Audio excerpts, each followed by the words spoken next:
Buongiorno tutti and welcome back to Italian Week on Jason's Lockdown Larder.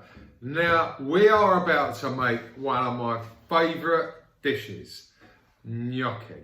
Now normally with gnocchi you have to boil potatoes, peel potatoes, mash potatoes. It is faff of the century. But we're taking all of that out of it and we're going to make ricotta gnocchi. It's a speciality of one specific town in Italy called Minori, and I am going to show you how to make this easy peasy gnocchi. Fantastic one to get the saucepan lids involved with, the kids. It's hands-on, so let's wash our hands. Before we start cooking, we're going to go through the ingredients. I'm going to show you what you will need. First of all, you will need one bowl.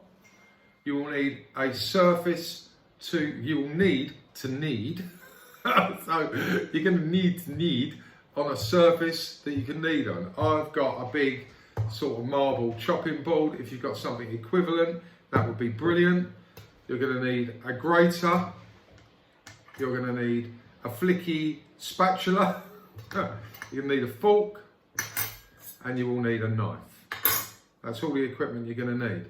Let's look at the ingredients.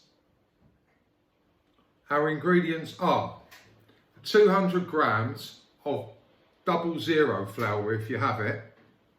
I haven't got it. I looked everywhere for it. Indiana Jones couldn't have found it, believe me. So I'm just using plain flour. If you have 00 flour, which is pasta flour, it's absolutely perfect for this, but plain flour will do. We need 1 tub of ricotta. That tub is 250 grams. We need 3 egg yolks. Not the whole eggs, just the yolk. I mean it, I'm not joking. I was not going to crack an egg joke, but I couldn't help it. We need 20 grams of freshly grated Parmesan cheese. We need a quarter of a teaspoon of salt and a quarter of a teaspoon of freshly ground pepper. And if you have one of these boys hanging about, that is a nutmeg, then we will need to grate some nutmeg. If you have a jar of nutmeg, then you can use a big pinch of nutmeg. If you haven't got nutmeg, it's not the end of the world. Don't worry about running out and buying a whole jar just for this. So try it first, but I can assure you it will enhance the recipe and add to the flavour. We will also need some extra flour for dusting because we're going to be doing a bit of kneading. First thing we need to do is put our 200 grams of flour into a bowl. I managed, I had to search for every cupboard, believe me. I knew I had a glass bowl somewhere, because I wanted you to be able to see it. So we've got 200 grams of plain flour. As I explained, 00 flour would be perfect, but plain flour will do. We've got our tub of ricotta, straight in, beautiful fresh ricotta, a fantastic ingredient that often gets overlooked. We're going to put our egg yolks in there. Okay, I'm using my special flicky spatula to get every bit of egg yolk in there. Lovely. We're going to put our Parmesan in there, straight in. And we're going to put our salt and pepper. And then we're going to grate our nutmeg directly in.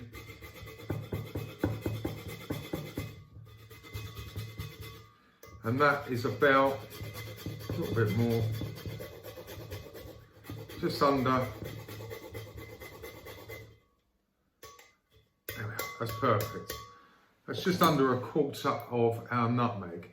At this point, we need to just combine. So we'll start off with our spatula. And then when we get to a certain point, we're going to tip it out and we're going to knead it. So while I'll tell you about this, while I'm doing this, I'll tell you a quick story. I had an uncle and he's no longer with us, sadly. I had an uncle who had an Israeli girlfriend called Gnocchi. And anyway, it all split up and ended in tears. And he was heartbroken. But this was one of my favourite things when I was a child.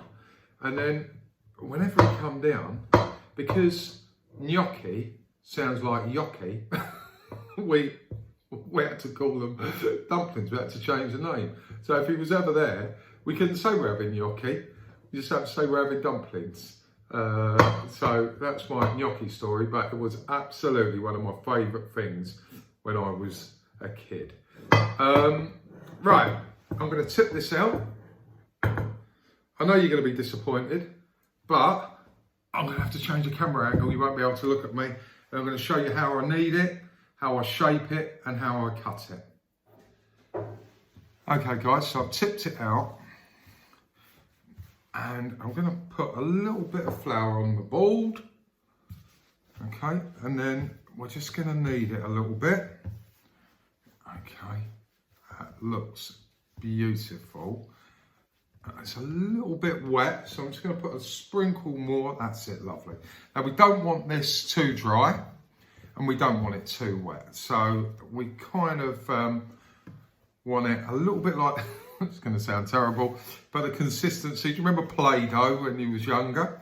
A bit like Play-Doh, I don't even know if they do it anymore. So, still a fraction, let's just put a little bit more on there. That's it, lovely. So we're going to do this for 3 minutes. I've been kneading my gnocchi now for 4 minutes. And as you can see, it's much drier. Perfect. So, that's our dough done. Let's make our gnocchi. First thing we need to do is cut our dough in half. Okay, so we've got 2 halves. And then we cut those halves in half. So we've got 1, pull that back, 1, 2, 3, 4. So we put those to one side. We keep one with us. We dust the board. Roll it into a ball. We start making a sausage shape. Okay. And let's roll it in our dough. Now this is the bit that I'm sure the children will enjoy. Okay, so we've got a long sausage shape gnocchi. And this is as simple as this. We cut them the width of a £1 coin. So we just go along. Okay, the thickness of a £1 coin, I mean, not the width. So that's basically our gnocchi made. But I want to just show you this. Now, some people leave it just this shape and they just pop it straight in the water, which is perfectly respectable. There's absolutely nothing wrong with that. Some people like to push a little fork through the end very lightly. You'll see it makes little grooves, and those grooves hold the sauce. Other people like to roll it into a ball and then just push down. So there are 3 shapes. Let's have a look. 1, 2, or we can just leave it as it is. We see those 3 shapes. You decide where you want to go with it. Personally, do you know what? You could do a combo. I think I'm going to roll it because I'm in a gnocchi mood. I'm going to roll it and I'm going to put a little groove in it like that. So I've got a bit more time. So if you're doing it with children, you might want to fiddle about with your shape a bit more, or you might be in a rush and just leave it as it is.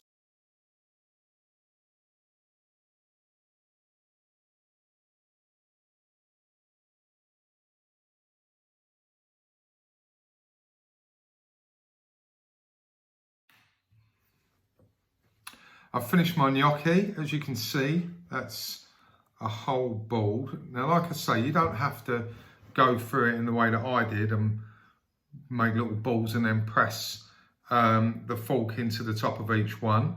But number one, I find it therapeutic. Number two, that is my favourite shape personally, but I know different people are different. And number three, I'm on lockdown. Well, what else am I going to do today apart from sit here and roll me gnocchi? Okay, guys, I want us to have a quick look at our gnocchi. And what you'll notice is they're all more or less the same size. And that's really important because when we cook them, we want them to cook at the same time.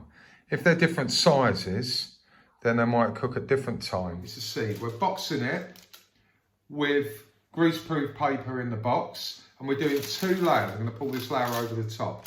I'll show you it at the end, but once I've got this full, this bottom layer, and I don't want them touching because they will stick, then I'm going to put a dusting of flour on the top. I'm going to pull the top one down, put another layer, dusting of flour, lid on in the fridge.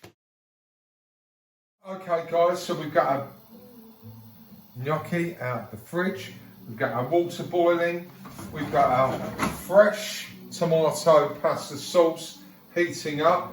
And we're just going to pop our gnocchi in. Can we just come in a bit closer? That's lovely. So, as you'll see, right, how do we know how our gnocchi's cooked? Well, the first thing you'll notice is disappeared because it all sinks to the bottom. But as it cooks, it rises to the top. So we know when all our gnocchi's risen to the top, it will be perfectly cooked. Okay, guys, I want you to come and look at this because all our gnocchi has risen to the top. It's looking, oh, I'm telling you, I'm going to make this looking absolutely amazing.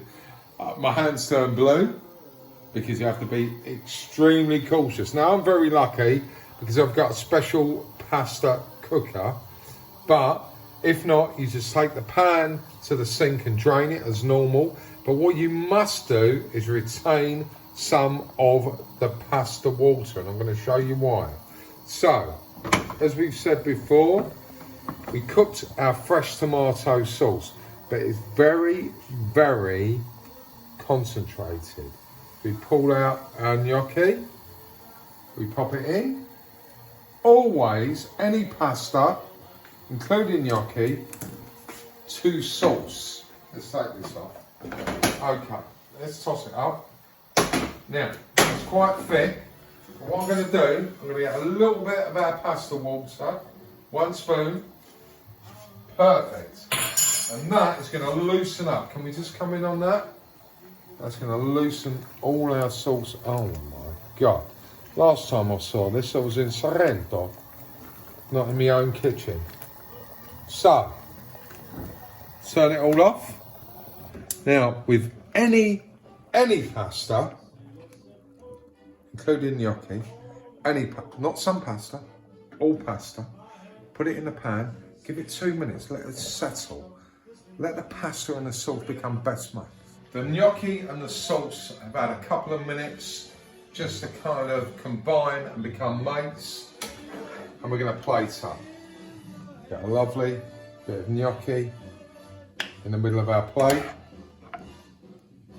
Get a bit more because this is going to be my portion. Pop it down. Next thing we need to do, actually, first thing we need to do,